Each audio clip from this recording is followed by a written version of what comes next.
आइन के तहत इख्तियार मुंतखब नुमाइंदों के जरिए इस्तेमाल होगा। अवाम के मुंतखब नुमाइंदे मंजिल का तयन करें।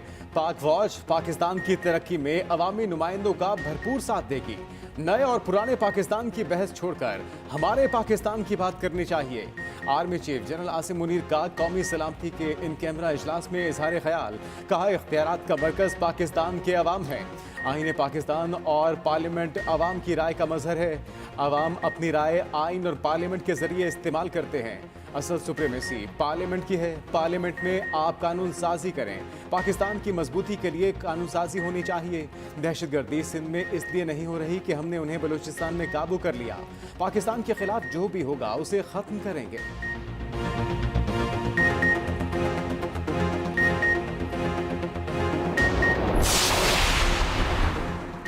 मुल्क में दहशतगर्दी वापस क्यों आई, कौन लाया? वज़ीर-ए-आज़म शहबाज शरीफ ने कौमी असम्बली के इन कैमरा इजलास में सवालात उठा दिए।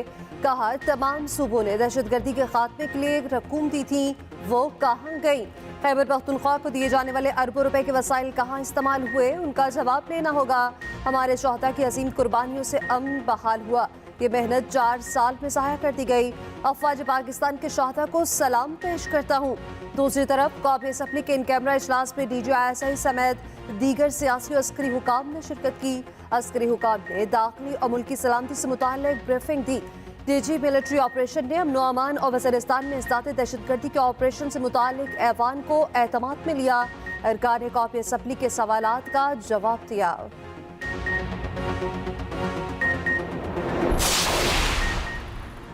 सुप्रीम कोर्ट का स्टेट बैंक को 21 अरब रुपए इलेक्शन कमीशन को देने का हुक्म। सुप्रीम कोर्ट पंजाब इलेक्शन के लिए फंड्स न देने पर बरहम। चीफ जस्टिस पाकिस्तान की सरबराही में इन चैम्बर समात हुई। अटॉर्नी जनरल ने हुकूमती मौक़िफ़ पेश किया। जजेस ने फंड्स जारी न करने पर बरहमी का इजहार किया। कहा, अदालती हुक्म पर अमल करना पड़ेगा। स्टेट बैंक हुकाम ने बताया कि 21 अरब की रकम खजाने में मौजूद है, जो हुकूमत की मंजूरी से ही जारी किए जा सकते हैं। इन चैम्बर समात का तहरीरी हुक्मनामा जारी। लिखा गया कि स्टेट बैंक के मुताबिक 21 अरब रुपए सोमवार तक फराहम किए जा सकते हैं। स्टेट बैंक और वजारत खजाना 18 अप्रैल तक फंड्स फराहमी के हुक्म पर अमल दरामद रिपोर्ट पेश करें।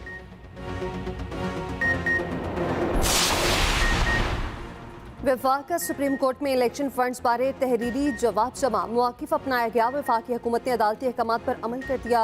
फेडरल कंसोलिडेटेड फंड से पैसे जारी करने के लिए एक्ट ऑफ पार्लियामेंट की ज़रूरत होती है, जिसे काबीना ने मंजूरी के बाद एक्ट ऑफ पार्लियामेंट के लिए बिल पार्लियामान ने मुस्तरद कर दिया। बिल मुस्तरद होने के बाद वफाकी हुकूमत के पास फंड जारी करने का इख्तियार नहीं। वफाकी हुकूमत स्टेट बैंक को फंड जारी करने का हुक्म नहीं दे सकती।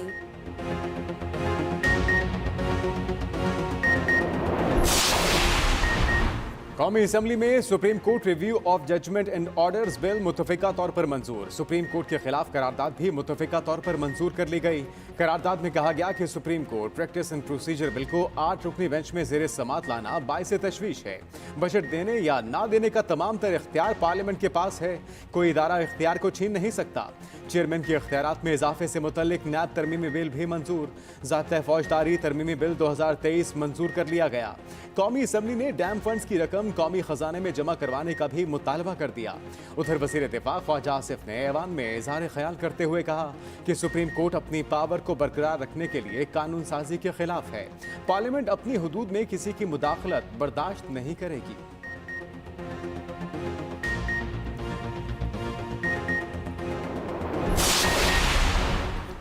मफाहमत के बाद शाह आसिफ अली जरदारी के एक बार फिर मिल बैठकर इलेक्शन तारीख तय करने का मशवरा। निजी टीवी को इंटरव्यू में कहा कि तमाम जमातें बैठकर फैसला करें, जितनी जल्दी हो सकता है इलेक्शन एक दिन में ही हो। कहा कि शहबाज शरीफ नाअहल हुए तो सिंध के डोमिसाइल वाला वज़ीर-ए-आज़म बन सकता है। जनरल बाजवा ने कहा, 5 मिनट में मार्शल लॉ लगा सकता हूँ। मैंने कहा कि बिस्मिल्लाह करें, शेर पर चढ़ना आसान है, उतरना मुश्किल है। हमें इलेक्शन पर नहीं लेकिन उसके वक्त पर एतराज़ है। ये अपना आर्मी चीफ लाकर 2035 तक का प्लान बनाकर बैठे हुए थे। पहले भी पाकिस्तान बचाया था, अब भी पाकिस्तान को बचाएंगे।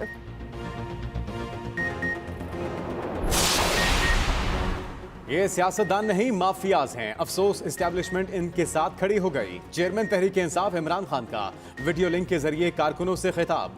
कहा, अपनी चोरी छुपाने के लिए मुल्क का निजाम तबाह कर रहे हैं। सुप्रीम कोर्ट के खिलाफ वारदात हो रही है। असेंबली में चीफ जस्टिस और जजेस के खिलाफ गलत जुबान इस्तेमाल की जा रही है। शहबाज शरीफ को जनरल बाजवा ने बचाकर ऊपर बिठाया। इनको ये डर है कि कहीं इमरान खान इख्तिदार में ना आ जाए। इमरान खान ने इफ्तारी पर कारकुनों से खिताब में कहा कि नवाज शरीफ की अरबों रुपए की प्रॉपर्टी लंदन में है, ये पैसा यहां से चोरी करके बाहर गया, इनका अपना कोई लंदन में कारोबार नहीं। दूसरी तरफ लाहौर हाई कोर्ट ने इमरान खान की हिफाजती जमानत 26 अप्रैल तक मंजूर कर ली।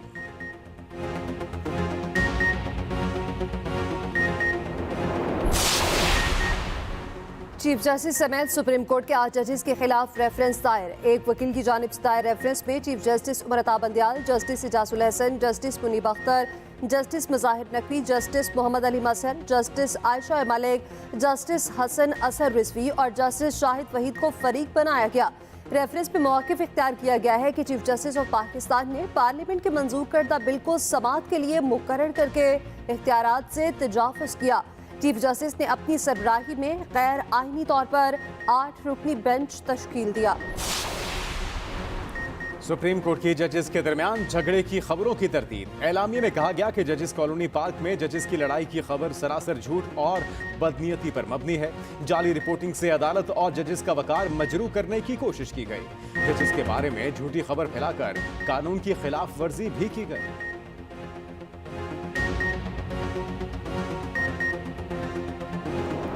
पाकिस्तान की मदद को दोस्त मुमालिक आ गए। मुत्तहिदा अरब अमारात की पाकिस्तान को $1 अरब देने की तस्दीक यकीन दहानी IMF को भी अरसाल।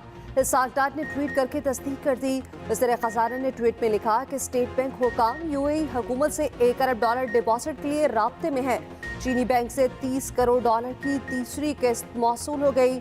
चीन के बैंक ICBC ने पाकिस्तान के लिए $1 अरब 30 करोड़ की फाइनेंसिंग फैसिलिटी मंजूर की थी, जिसकी आखिरी किस्त मौसूल हो गई।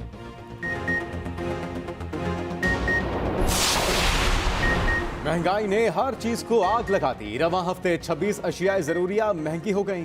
आलू, चीनी, अंडे, दाल मसूर, नमक, बीफ, मटन, गुड़, चिकन महंगा हुआ। वॉशिंग सोप, दाल माश, चावल, माचिस, LPG, खुला ताज़ा दूध और दही की कीमत भी बढ़ गई। मुल्क में महंगाई की शरह 44.61% तक जा पहुंची। 9 अशियाए जरूरिया सस्ती और 16 की कीमतें मुस्तहकम रहीं। इदारा शुमारियात ने महंगाई की हफ्तावार रिपोर्ट जारी कर दी।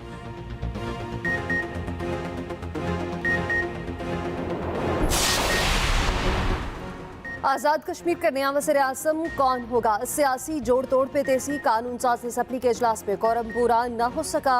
स्पीकर ने आज़ाद कश्मीर असम्बली का इजलास आज दोपहर 2:15 बजे तक मुलतवी कर दिया। नए वज़ीर आज़म के इंतखाब के लिए शेड्यूल भी जारी न हो सका। तहरीक इंसाफ अभी तक वज़ारत उस्मा के किसी उम्मीदवार के नाम का ऐलान न कर सकी। तहरीक इंसाफ के बैरिस्टर ग्रुप और तनवीर इलियास ग्रुप में डेडलॉक। वज़ारत उस्मा के मुश्तरका उम्मीदवार पर भी इत्तफाक न हो सका। पीपल्स पार्टी ने भी अभी तक वज़ारत उस्मा के उम्मीदवार का ऐलान नहीं किया। तनवीर इलियास ने कहा कि PTI मुत्तहद और सीसा पिलाई दीवार है। चौधरी परवेज इलाही की 27 अप्रैल तक जमानत मंजूर। गिरफ्तारी से रोक दिया गया। परवेज इलाही पर एंटी करप्शन पंजाब का एक और मुकदमा दर्ज।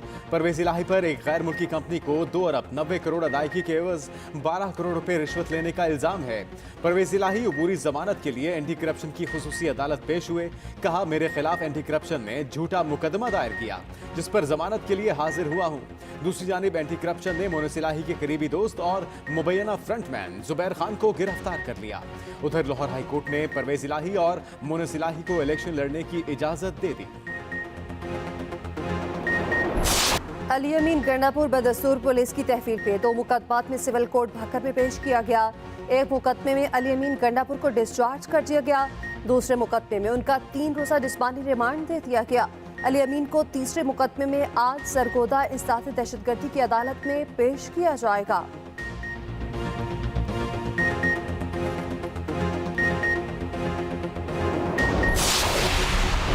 पकौड़े और मेहंदी पर गवर्नर सिंध और हाफिज नईमुर रहमान में दिलचस्प मकालमा। कामरान टिसोरी ने कहा कि हमने एजेंडे में पकौड़े और मेहंदी पर भी गुफ्तगू की। चांद रात को हमने माओ बहनों के लिए मेहंदी का इंतजाम किया है। हाफिज साहब चांद रात को आए, हम मिलकर अपनी माओ बहनों का इस्तकबाल करेंगे।